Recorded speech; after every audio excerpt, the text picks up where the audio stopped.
Hey there friends, Dave Paulides, Can-Am Missing Project, copyrighted edition for our video channel. And this is a version of Huck TV, since she is the executive producer of the show. Yeah. Shake? Shake? Yeah, it's a good girl. She's the executive producer. It's her channel. So you got to abide by her rules. And she's here today, hanging out with us, at least for the short term. But this is a missing persons video. That's what it's about. And I appreciate you being here. And before we get into the specifics about this video, I need to do a few thank yous.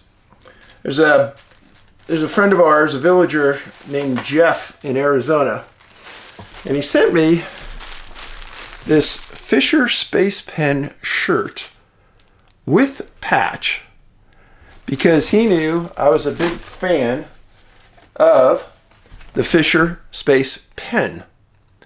Why, Dave, are you a big fan of the Fisher Space Pen? First of all, US made company, and they make a fantastic product. What a lot of people don't know, and because I have a lot of search and rescue people that follow me here, let me read to you what Fisher did. It's more common than you might think. You might get up early, ready to trek a new trail and enjoy the outdoors. You have a map of the trail and plenty of water for a good day hike. You ascend to the top only to notice that you're running steadily out of daylight. During your descent, you notice your water is almost out. Your phone is almost out of battery and the map is getting harder to read while you're losing the light. What do you do? Who do you call? Fortunately, we all have a silent team of heroes who have our backs, no matter what the conditions. SAR, search and rescue professionals and volunteers, risk their lives daily to ensure that you and your family never have to experience the trauma of being lost or stranded in the desolate, often unforgiving places and conditions.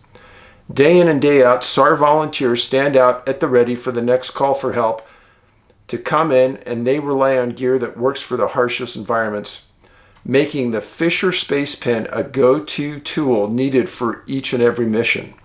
Whether on land, at sea, or underground, our pens perform in all environments where SAR volunteers may need to go. Fisher Space Pen is proud to honor and support all SAR volunteers with the new SAR Orange line Cap-O-Matic.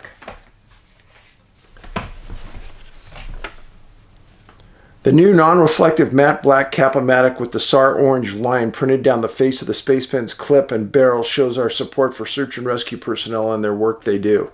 Whether you're a SAR volunteer, family member, or anyone who supports the search and rescue community, you won't find any better way to show it than by buying the new Cap-O-Matic SAR Space Pen.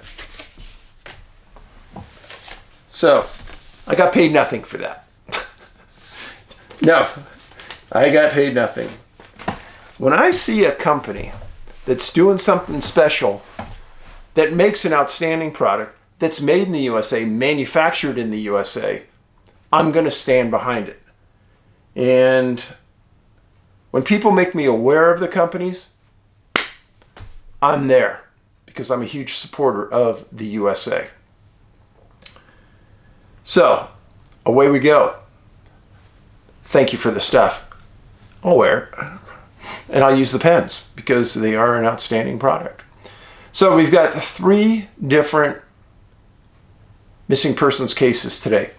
This is an Alaska special segment. Why Alaska, you might ask? Alaska is a strange place. There's been areas in parts of Alaska, let's just say the Tongass National Forest. I doubt anyone's ever stepped in half of it, really. Super remote, lots of water, lots of rain, very cold at times, and remoteness is the optimum word. A lot of people disappear in Alaska, and it's not surprising considering how rugged, remote, how much water, and people tend to go there and really not understand the severity of what they're walking into. So we're going to talk a lot about Alaska today. Now, before I get into that, got some pretty good letters for you this week. Hey Dave, I hope you're able to find some time for yourself and some peace and quiet between you, Mother Nature, and Father Creator. That first sentence. You as a person need to find that peace and quiet sometimes. Solitude. Reflection period. Some people meditate. Some people walk into the woods and that's their meditation. Some people sit in a room and turn the lights out and that's the way they meditate. You can find a lot of peace and calm by doing this. This will be a short one, even though I always have a lot I would like to discuss with you. I keep it to one brief topic of interest. Here's a quote from a pertinent article. Quote, studies have indicated that people who suffer from depression often have abnormally low levels of pregnenolone, Pregnenolone.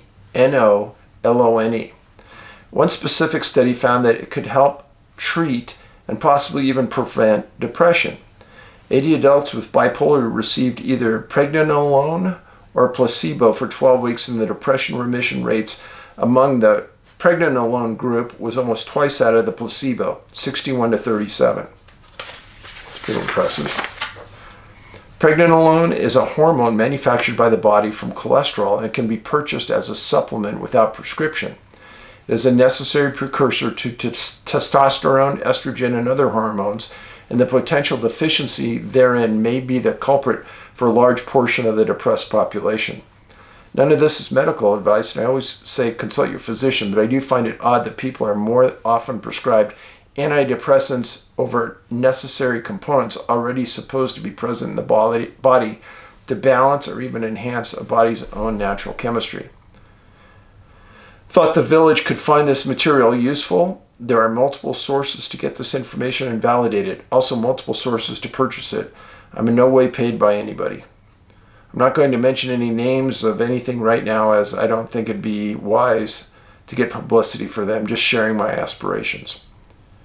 Dave, you do not sit silently, and you don't reject knowledge. You have not forgotten how to live morally sound.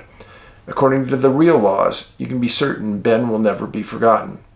Your favor may have something to do with you being chosen for leadership, as you are not rejected by the knowers of truth. Your humility, patience, and care for others is the defining factor of sainthood. You make the human race seem honorable again. Wow. I'm humbled by that. I know many, many people that live their life trying to do honorable good things daily. And then I know a few others that never think about doing that.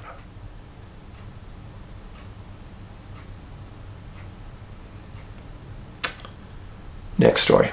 Remember the golf club story I told you where the guy lost his club and looked all over for it? This is the hat story. Little different twist. Hey Dave, I appreciate what you and your team do. You're very courageous to delve into the topics that you do, and I commend you. I think of loss a lot as my wife passed in June. What I've learned is every time memories float through my head, I pray. Sometimes I pray 20 times a day. It's just me. It's what I do. Like I said, praying, meditating, whatever. After listening last night, I wanted to share this lighthearted story with you, Dave. It's about the hat. I was sitting in a slot game. A man sat down next to me with a big hat. He said, "It's all about luck here, isn't it?" I said, "Yes." He proceeded to tell me this story. He says, "I was getting ready to play a slot, and all of a sudden I dropped my playing card on the floor. As I reached down to pick it up, I noticed my hat hit the machine, and the machine started acting like it was running. Then before I could pick up the card, bells and whistles started going off. As I sat back up again, to my amazement, my hat had hit the Play Max button and I'd won the jackpot. I told him, "It must be your lucky hat. I hope that makes your day, sir," laughing out loud. I also have a theory about orbs if you'd like me to share it sometime. Thanks. A lucky hat. I think many of us have lucky things that we wear.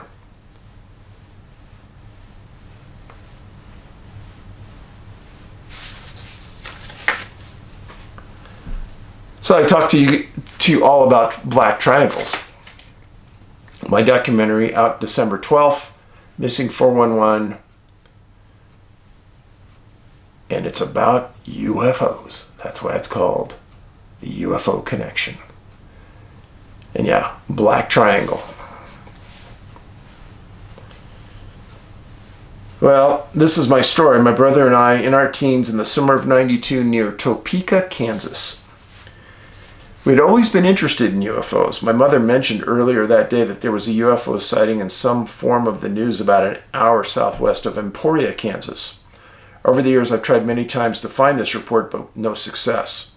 I've asked my mother several times, but she could not remember. As nightfall fell, we took a spot on our roof outside of our bedroom window. We armed ourselves with the family camcorder, fully powered and tape recorder ready. After a few hours, we were getting tired and saw nothing. We figured we'd give it up some more time and then turn in. My brother saw it first, directly over our house, so close it would almost be like touching it. It was suddenly there. Huge, all-black triangle UFO. No sound at all. None. We could only see the outline shape against the blacker sky. We watched it move very slowly over our house and move north. As I remembered the camcorder, I put my eye to the lens, hit record, and could not see the object at all through the camcorder. I took my eye away and could still see it moving away from my naked eye, but again tried, nothing appeared in the lens of the recorder. I hit record anyway. I looked again and the object was out of eyesight at this point. We got off the roof, rewound the tape, and played it through the small lens in the camcorder. Nothing. In the morning, we went downstairs, put the tape in the family VCR, and played it for everyone. Nothing to see. For years, we had no explanation until more recently black triangles became more common. We had never heard of them before. We were looking for a saucer, that's it. We talk about it from time to time, but have never seen anything since. Just wanted to share. God bless and hope you have a wonderful day. That's pretty weird. Yeah, you see something in the sky, you push record on your camcorder, it should be recording. So the question is, was there something inhibiting the recorder from recording?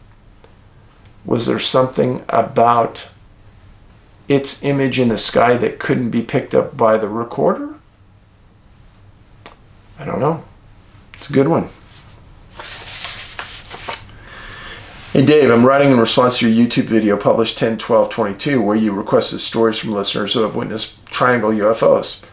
I've glimpsed one in broad daylight at very close range. The sighting was in Corvallis, Oregon in the summer of either 2012 or 2013. Unfortunately, I don't remember exactly which of those summers, but I do know it was afternoon clear sky. Corvallis. Spent some time there. Had a cousin that went to school there. And I had an uncle that was the head of the student union at Oregon State. One of the greatest guys I ever met. Really, really good guy. Anyhow, at the time I was a science student studying biology at Oregon State, which is located in Corvallis, very close to the sighting location. I was a passenger in a car with my boyfriend at the time, who was also a biology student. We're driving eastbound on the Corvallis-Newport Highway, very close to Avery Park, through a heavily wooded park. This is not a remote area in the least. If you Google Maps Avery Park, A-V-E-R-Y, you'll see that it's a city park inside town, just beside downtown and the university. You'll see that the highway is running straight from east to west, but then starts to curve northward as it approaches the park to go around it. Right there is where we both saw the triangle. What I saw as our vehicle approached the area was a black metallic object directly in front of us, and it was descending down between the trees within the park. I remember seeing the way that the black metal glinted off the sun and seeing the clear, sharp, polygonal edges on the object.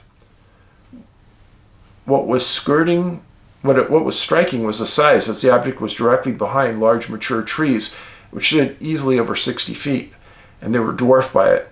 Its span was as wide as probably 3 of these trees, 180 feet. All in all, our car was only a few hundred feet away from the object tops, and the glimpse of this metallic triangle landing behind the trees and thus beside the park lasted maybe 3 seconds, but the view was perfectly clear and right before us. That'd be freaky to see. As soon as it was out of view, my boyfriend and I exchanged looks that said, "Did you see that?" Without having to say it, within 30 seconds to a minute or so, we were already at the turnoff to the entrance to the park. And though we weren't originally going there, we turned into the park to check it out. But it wasn't there. As we drove slowly through, we saw that not only was there no giant metallic triangle beside the park, but there were lots of regular people strolling around, picnicking, playing frisbee, etc., all completely ordinary, as if they hadn't witnessed anything strange whatsoever. We were right there and saw exactly where that huge object descended into the park only seconds before, and yet nobody was acting out of the ordinary or like they had seen anything peculiar. All was normal. If I hadn't witnessed that black triangle alongside another person, I might have questioned my eyes, but he saw the exact same thing too. It's just eerie knowing it was above and descending on normal everyday people and families enjoying a summer afternoon in a park. For some reason, none of them could see it. Anyhow, that's my story. Short but strange. Thanks for reading. Tell you a quick story. You all know I lived in California for a long period of time, lived in the Bay Area. At one point, I was going up north through Dublin, California. And that day, typical day, sunny, beautiful weather. And the next day, in the news over the internet came this story about this person in Dublin who had seen this UFO hovering over the city with 10 other people. And it was hovering right over the middle of the city, just like this was hovering over the park. And these 10 people saw it. And then the newspaper said nobody else in the entire city reported it other than these 10 people that were standing together at this one location. At the time, I didn't quite understand it, but now I do. I think these objects either have an avenue where they can't go stealth. Maybe it's just a short radius from where they're at, where, say, 340 degrees is covered. Nobody can see it, but there's 20 degrees off to the side where some people can see. Or they purposely want you to see it, the people who saw it. Don't know. But obviously, you're seeing something pretty weird. Okay, Dave, I've been interested in your work from the inception. I can't tell you how much I look forward to your books, videos, and movies. Well, thank you. I appreciate you being here. I've purchased almost all your books at the NA Bigfoot site, and I've watched your first 2 movies multiple times by myself and with my family. Brings up a point. I gotta start saying this more. Do not purchase Missing 411 books on Amazon, eBay, any online source. You're gonna get ripped off. Go to the website, NA like North America, nabigfootsearch.com. That's where our online store is at. That's where they're $24.99. You're going to pay upwards of $100 for my books on Amazon, YouTube, or eBay, etc. So don't purchase them there. Those are resellers ripping you off. They never get old. I've been fascinated by all things strange as far back as I can remember, and I always will be. Your work has my full attention. Thanks for being the leader of this charge. Your effort is more important to the village than you'll ever know. And who else has had the guts to start talking about mental health? It's so common these days, yet swept under the rug. I too struggle with mental health at times. Let's be honest. A majority of Americans struggle with mental health at times. It's just a normal fact of life. It's whether that mental health issue overcomes and controls your life. There's the difference. Seems to come and go. I try to immerse myself in things that bring me up and avoid the TV and social media that are depressants. Your work brings me up, and I'm always looking forward to more. And thanks for being that father that I never had but always wanted. Ben was beyond fortunate to have such a loving, caring father and role model. You're a great example for the rest of us. You know, as I've stated, I tried. I tried my best. I can honestly say I tried my best.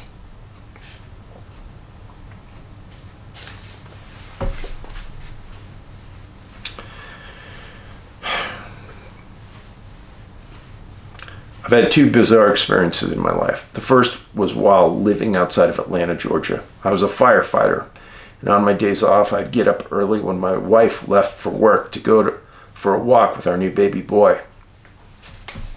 I'd strap him in the carrier on my chest and go for a roughly 2-mile walk on a loop trail that was a 10-minute drive from our house. The trail went back into the thick woods and passed by an old abandoned textile mill. One time while heading back to the trailhead, a huge sound rang out. The best I could describe could be a mix between a roar and a scream. It was the spookiest thing I ever heard and very powerful. It sounded like it came from near a large boulder about 30 yards from the trail.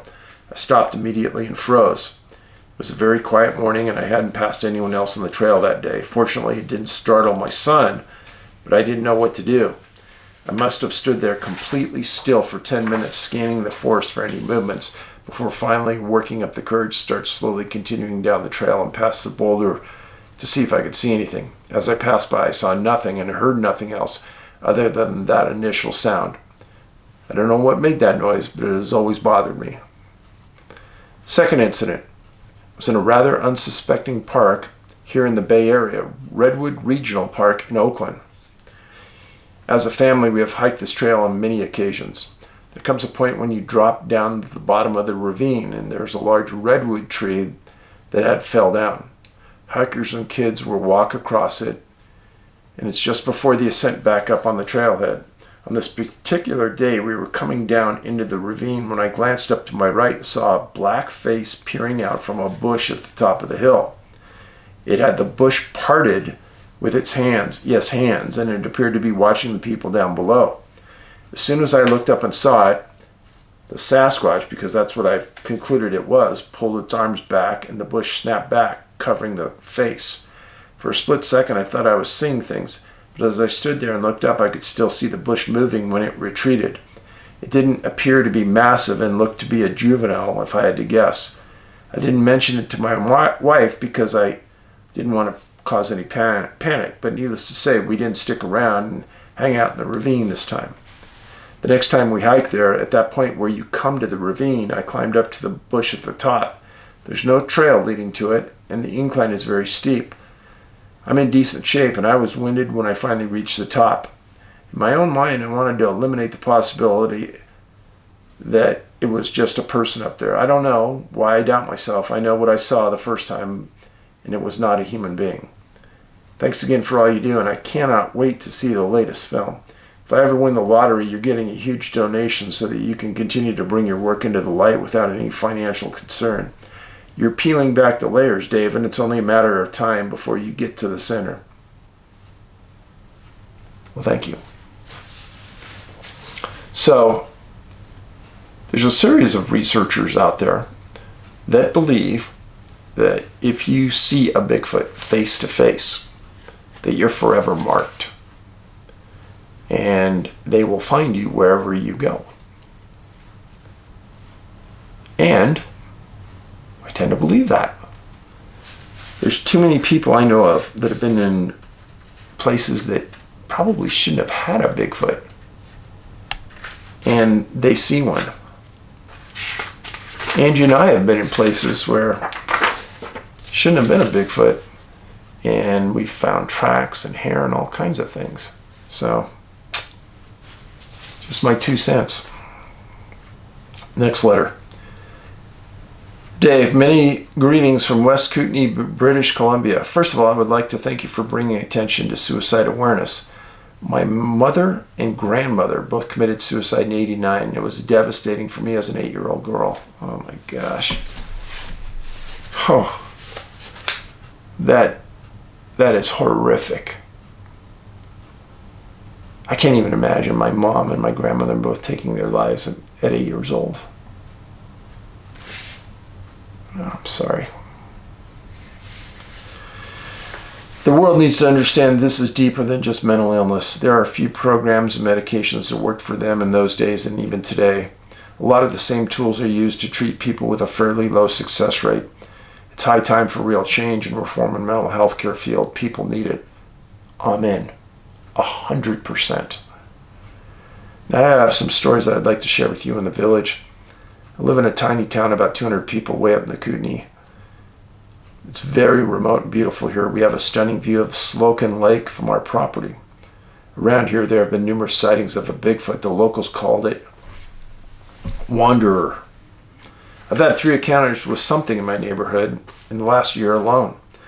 The first one, I was walking with my dog on the road near my house. I heard something persistently making a hooting sound. At first, I thought it was an owl, but it sounded more like a person mimicking an owl. I thought someone was messaging with me from down the ridge, so I jokingly hooted back at it. Then it mimicked me, but with a much more deep-chested sound. The thing was big. It got closer to me down in the tree line. I was above in the road looking down, but couldn't see anything. It hooted. I hooted back a second time. My dog didn't make a sound, which was unusual for him. As I hooted back, a decent-sized tree snapped in response. It was impossible for a human to have snapped that tree. It was a clean snap and nothing, and a decently big tree. I could swear it sounded like I did it with one hand. It was close and it was responding to me. I was the only person around for miles. The second time I had an encounter, I was with 2 other friends at my neighbor's house. We could hear a strange sound, like a long howl, but it sounded as though it was underwater. It also got closer and closer to us, and the best way I can describe it is that it sounded like a cross between a whale and an owl, but underwater. It was big, whatever it was, because the range and depth of the sound was not possible for a human to make. It walked around outside of the house for at least an hour after we went inside. We would go to the balcony and listen, and again, we could not see anything, but we could clearly hear something big rustling around and walking in the fallen trees. We looked for prints or something the next day, but didn't find anything. The third time, again in the same neighborhood. I'm not sure what this was, though, but it takes the cake for me. 2 of my neighbors and I were up behind our road cutting firewood. I'd gone with one neighbor up on the back of his quad to meet the other neighbor and get wood. We got the wood, lit a fire up on the road. We talked about the Sasquatch while we were out there. There came a time that I felt like we were being watched. They noticed it too, but we didn't feel afraid. I got into my neighbor's truck instead of jumping back on the ATV with my other neighbor. I'm sure glad I did, because things got weird. As we followed our neighbor down on his ATV, I watched him appear to be broadsided by something. It looked like he was hit by an invisible car speeding out of the bushes up from his right side.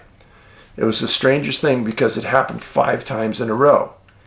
He was luckily not hurt, but was slammed off the ATV over and over again as he tried to get back down the dirt road. I watched in astonishment and asked him what was happening. He said he felt like something pushed him in the ATV, and that's exactly what it looked like from my angle. He said it felt like hitting an invisible wall, but there was nothing there. I'm not sure if it was a Sasquatch or something else, but it was strong. I was able to push hard enough to make it look like my neighbor had been flicked off the road by a giant invisible hand. The ATV went with him and could have crushed him. I'm so glad it didn't hurt him. This was a huge, heavy machine, just appeared to be flicked off the road. It was impossible, but I saw it as clear as the day of the headlights. My neighbor and I both saw it, cannot explain it, but I'm not surprised because my woods around here seem to be very strange. Luckily, our neighbor friend was a bit sore and banged up. Just one more point I want to mention. Often I go walking with my dog in the same area and the forest goes dead silent. This seems all the time. No animal sounds, no sound at all, just silence. I feel like this might be related to the other strange encounters. Thanks for reading my email. Great work, Dave. Thanks for shedding a light on the situation. I've always been turned into this kind of thing, but it's really fascinating. All the best. Another story. I spent a lot of time around Crater Lake, Oregon, doing research. And I met some absolutely fantastic people that turned me on to other very credible people. Well, I was introduced to this person who owned a small ranch, and they rode into the wilderness area just south of Crater Lake. They did it quite frequently. Sometimes 2 or 3 of them would go in together. They told me this one time, 3 of them were riding in. This man was the last in line. And he said they were riding in between thick brush. And he said this lasted for maybe 100 yards. He said he was about 20, 30 feet behind the horse in front of him. And he says out of the corner of his eye, he sees a hand, a giant dark hand, that's all he could say, come out and pushed him right off the horse. And he said the hand, it didn't come up and push, it came across and pushed. And he said he was on a large horse, like 5, 6 feet off the ground.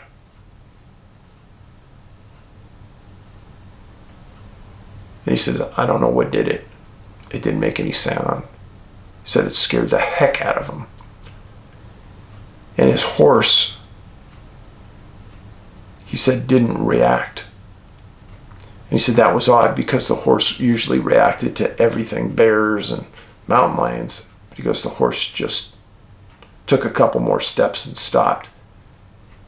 He said he got the heck back on that horse as fast as he could, and he rode up and caught up with the rest of them. And he was afraid that he was getting pushed off for some reason to be taken or something. But he said no, he's just pushed off, almost like something was having fun with him. But I thought, wow. Kind of similar to the story here. Next letter. Hey Dave, I'm writing to tell you about my triangle UFO experience. Triangle. Missing 411, the UFO connection. I'm writing to tell you about triangle. It was December 11, 2019 in Hattville, Ohio. Approximately 11 p.m. I witnessed a triangle UFO almost identical to the one on the cover of the new documentary. Right there. There are many odd things about this. First, I want to point out that Hattville, Ohio, it's only a few miles north of North Canton, which you've read a few stories from recently. Secondly, this particular date was my 33rd birthday, which was just odd to me. I was driving home from a week on the road that night, about 11 p.m. I was due east of State Route 619, and I spotted the UFO. It was huge and flying very low. When I reached the roundabout near the flea market, I had intended on pulling in the parking lot and sitting in the car to wait for this thing. There happened to be a local police officer sitting in the car with no lights on, so I decided to just keep going towards the house. I could still see it when I pulled in my driveway, and by the time I went in the house and to my back deck, it was gone. The UFO was headed northbound toward Akron, and there's a large Lockheed Martin facility where they have an original Goodyear blimp hangar nearby. I often wonder if this thing was built there, headed there, or possibly just simply observing. Thank you for your time, Dave. I hope this contributes in a way. Sure. So, a couple things. I've had many people say that this UFO resembles something that allegedly has been made by our government. I don't doubt it. But everybody says it has no sound, it has no obvious propulsion, it has no obvious way to go up or down. So what is it? That's a very good question, and one thing I address in the movie extensively. All right, we're going to be on to the missing person cases. The first case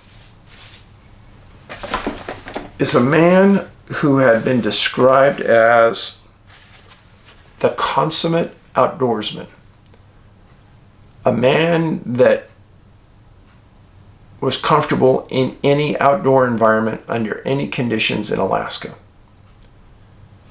Everyone said if you were going to go on a trip with somebody in the woods, you wanted to go with this man. He was safety conscious, he was smart, he knew all the obstacles that could be thrown at him in the woods, and nothing ever bothered him. Who is this man? This is him. His name is Gary Fisk, 74 years old. He went missing September 21st, 2021. And he lived in Eagle River, Alaska. And he was going to take a hike on the Cross Pass Trail, starting in Girdwood and walking to his home in Eagle River, 21 miles away. This is a very, very popular hike. This normally takes about 2 to 3 days, or about 12 to 16 hours of rugged hiking, minimum. It goes through the Chugach State Park. If you want to do it, you got to get a day pass from the park to park your car. Well, Gary was dropped off in Girdwood. The trail has a 3,200-foot elevation gain through many meadows, across rivers and creeks, up some absolutely gorgeous environment. But it's not without risk. There's parts of the area where you need ropes because it's so steep, and there's some ladders that have been installed to get you through. There's a couple of mines that you could hike into, and there's a place called Crystal Lake that is absolutely stunning. And lots of bears in this area. Lots of bears. Now, where is this? Let's understand it. So first of all, this is Girdwood right here. This is Alyeska. And this is the Crow Pass trailhead. And then it goes up through the mountains in Chugach State Park to eventually end in Eagle River. But this was the start of the search zone. So everybody knew Gary was going to be out no more than 3 days. He was in excellent shape. He was known as someone, any obstacle that came to him, he'd be out. Well, when he didn't come out, his friends called search and rescue. They knew he had a backpack, sleeping bag, and he was supposed to be out September 23rd. When he didn't arrive, his friends called the state rangers, who called Alaska State Troopers.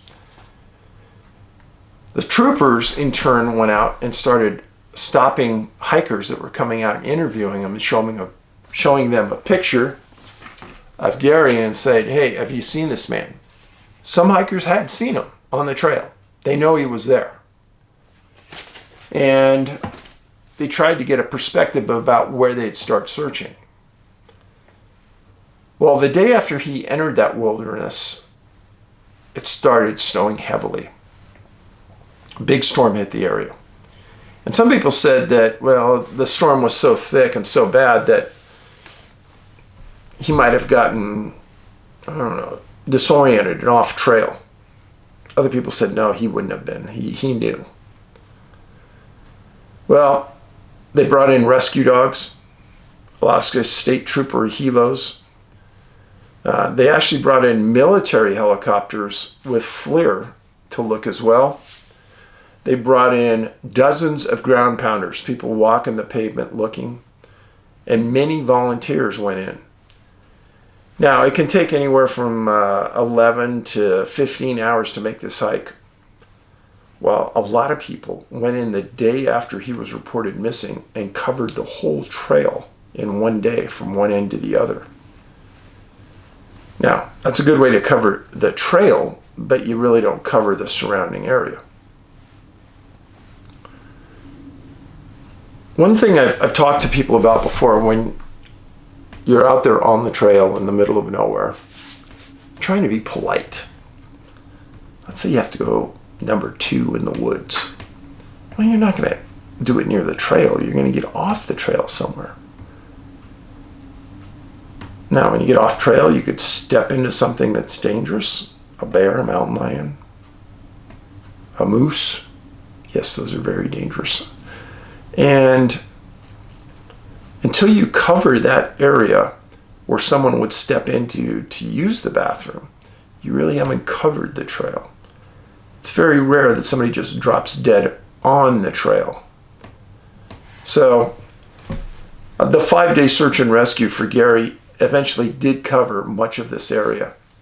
And it's been over a year since he disappeared. He still hasn't been found, which is not normal, folks.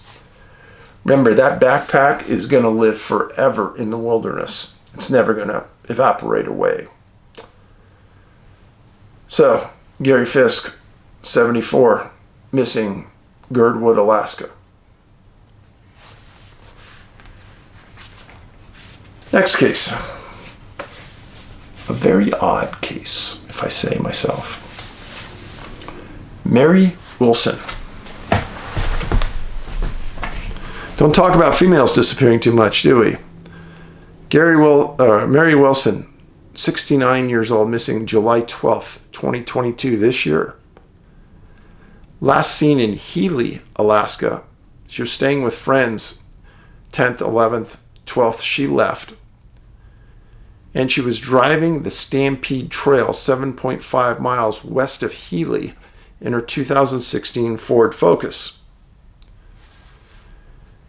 And she was driving through looking for nature, and in the car with her, she had a small 2-year-old. Now, initial reports stated that the 2-year-old was her granddaughter. Another article said her grandson. They were both wrong. She was actually watching this small child for a friend who was working in a remote mine in Alaska. So she was sort of babysitting for several days. Well, Mary was, again, about 7.5 miles from Healy, and her car got stuck in a big mud hole on the road. This isn't a great road. So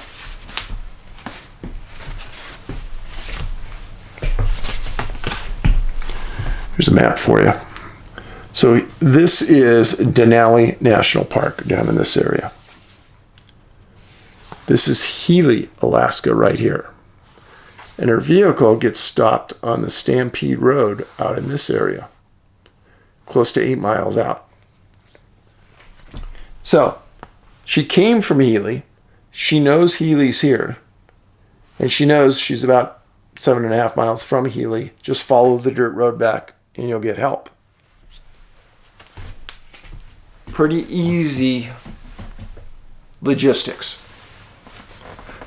So a person driving down that road on July 14th, 2 days after she left Healy, comes across her Ford Focus 2016 sitting in the middle of the road. It's pretty weird. So the person gets out and starts checking. And inside the car, he sees this 2-year-old. So he calls Alaska State Troopers. They come out. The child's in good health, and they figure that it had been in that car for 2 days. Locked car. And they take the child to a hospital and eventually get it to Child Protective Services. And it's in good shape. They don't give the child a name. They don't say who the mother is. But they know that Mary is missing. Well, on July 12th, the afternoon that she left her friends, it started to rain in this area. And it rained for 2 days, super hard. And it obliterated almost all the tracks in that area. But they search. And they did find evidence that Mary walked westbound from her car. Well, Dave, that's very odd, because Healy was eastbound, and she knew that. Why would she walk westbound? Well, she walked westbound, and she removed some of her clothing because they found it in the road. Well, that's very odd, Dave. It is. So Alaska State Troopers get a hold of Matsu canines. They get a hold of Solstice search dogs. And they get a hold of friends, relatives, and they start ground pounding that area. Dogs go in first. Dogs, multiple canine dogs. Nothing. They don't pick up a scent. So ground pounders go out and they start going off the road looking for Mary. There's a 5-day search and rescue with helicopters. They don't find anything.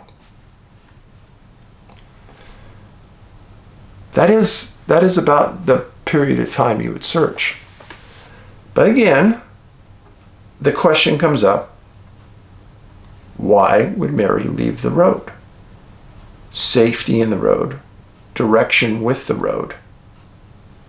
She knew that safety was in one position on the road eastbound, but she went westbound. Was she confused? Now, she left the 2-year-old in the car. Obviously, the parent of that 2-year-old trusted Mary and her judgment.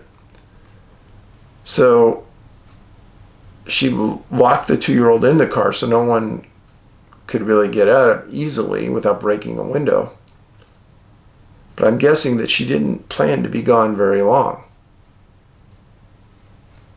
Now, this road has some worldwide notoriety.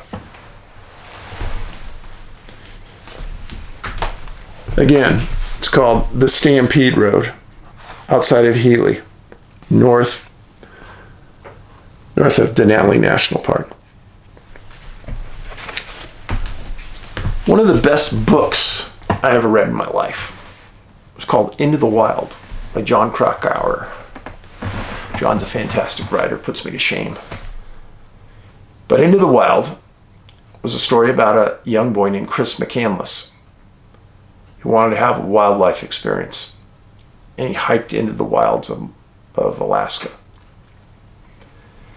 And out there at the end of Stampede Road, way out there across rivers and streams, somebody got a school bus out there.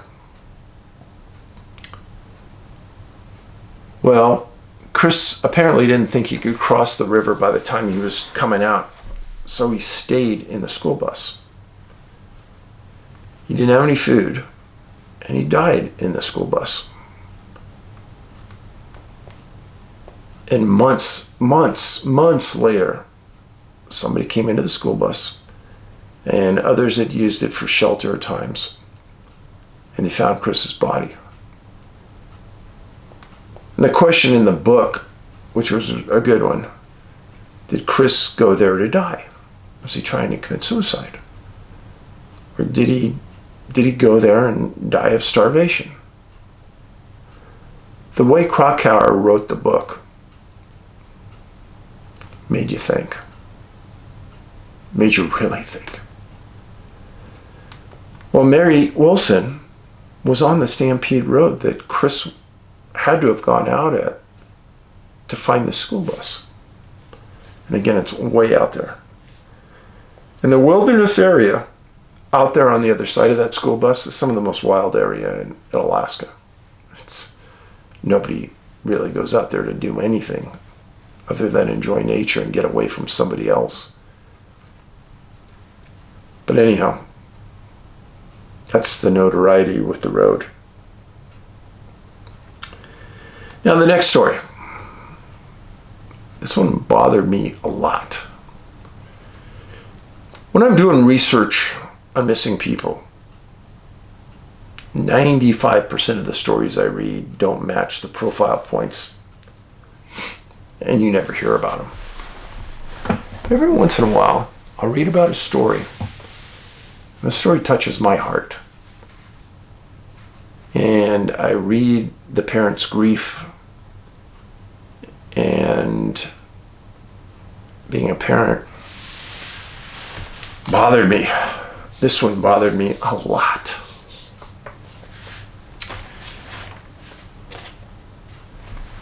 Involved a young man named Doren Sanford.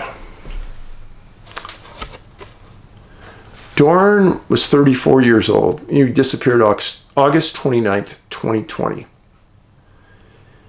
He was a heavy equipment operator. He was known as somebody that could fix anything.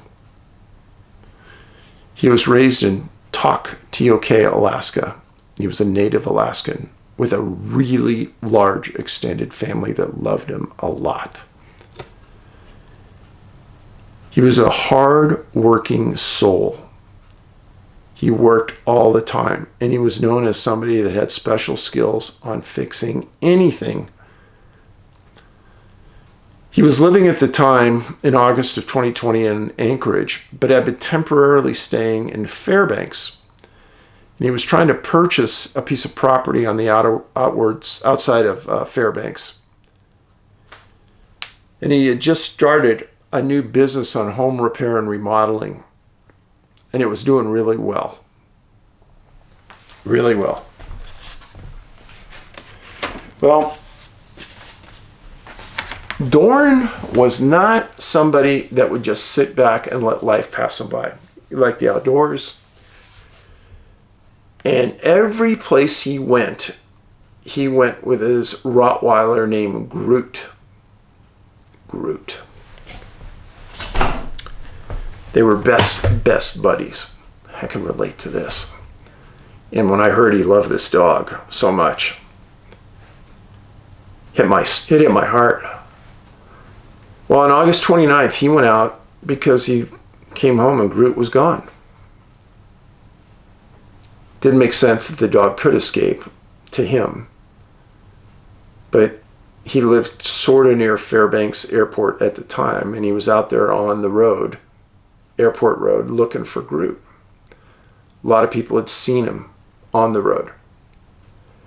Now, family and friends knew Groot as the gentle, giant, big dog, Rottweiler. Never vicious, never anything but super friendly and loving towards Doren. Went everywhere with Doren. Went to work, he went with Doren. Doren was somebody who called his family regularly. I want you to kind of pay attention to this. First of all, there's a decent reward for information leading to where Doren's at. So he called his family regularly. He didn't call for several days. Family realized something was wrong, called the police. Police started looking into the case. And they found witnesses that saw Doren near the airport looking for Groot. Police started to interview people around his perimeter, his friends.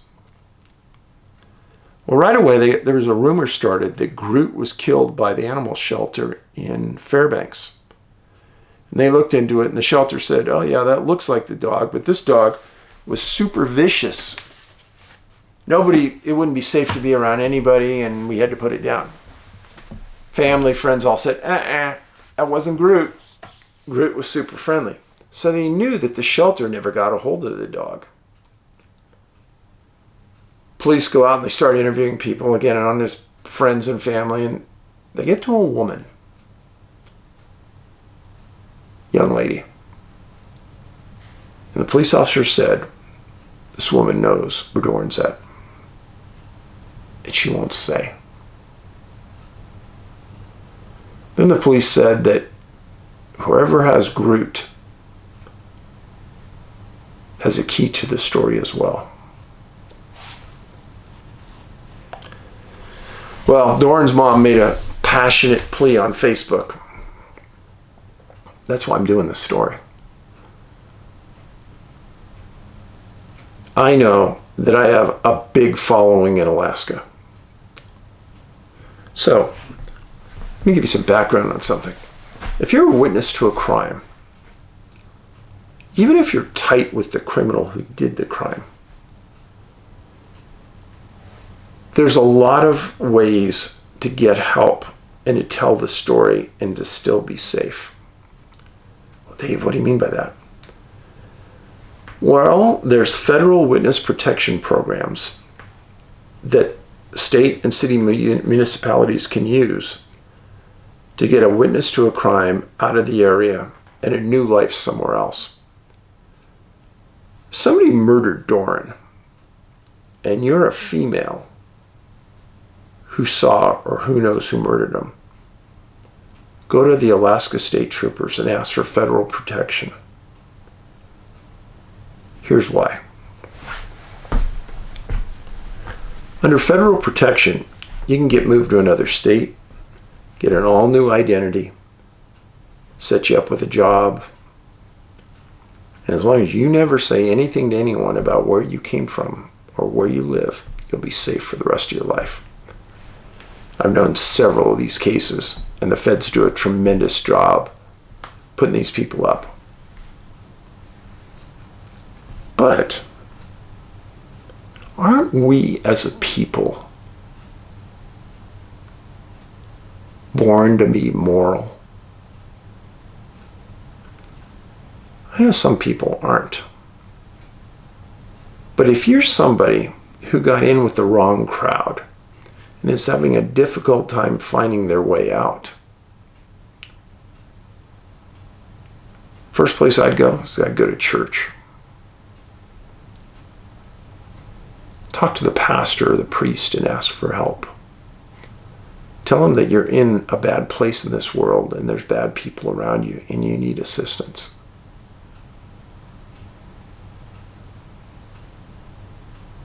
Because Doren's family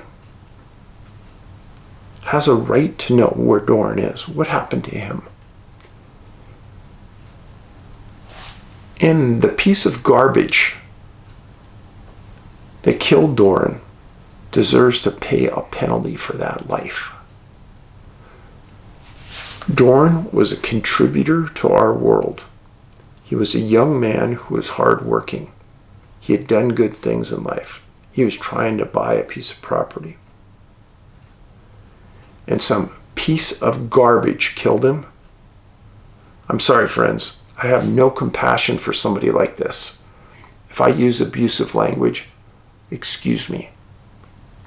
In my world, that person that killed him doesn't have a right to walk next to you and me.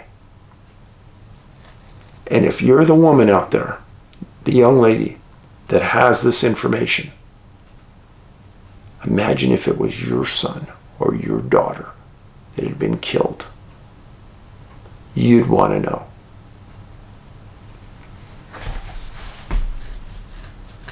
Think about that. No, I'm not afraid. Right now, in First Nations, Alaskan villages, crime is running rampant, just like in Native American reservations. There's not enough police. There's not enough law enforcement. There's too many drugs and alcohol. And they're losing sight. Some people are losing sight of their morality. And the only way some of these crimes will ever be solved is if the people come forward and become witnesses against the people that did it. We need your help. We need assistance in solving these crimes.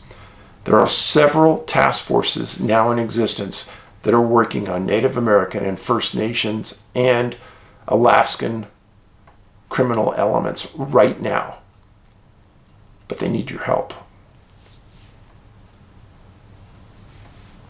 It's one of those things, passionately, that would bring me back to law enforcement, is working those kind of crimes. Because I know they need help. I know that they need quality law enforcement people to come in there that have the ability to talk. And you don't get angry with people. You got to be able to talk.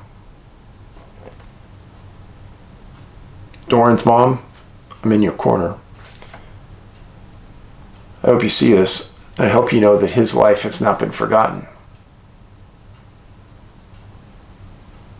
Every once in a while, I'm going to do a story like this. Even though it's not a 411 story. It's a story that needs to be told. It's a story that needs to be told for a multitude of reasons. You can be a really good person and be in a bad place at a bad time. I don't know if Doren walked up to somebody's house and saw a Groot in the backyard and the people stole Groot, let's say, and he confronted the person and was murdered. I don't know. I have no idea.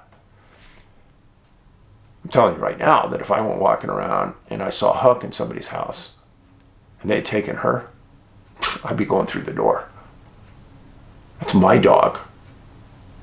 I'm getting it back. I don't care. So I understand.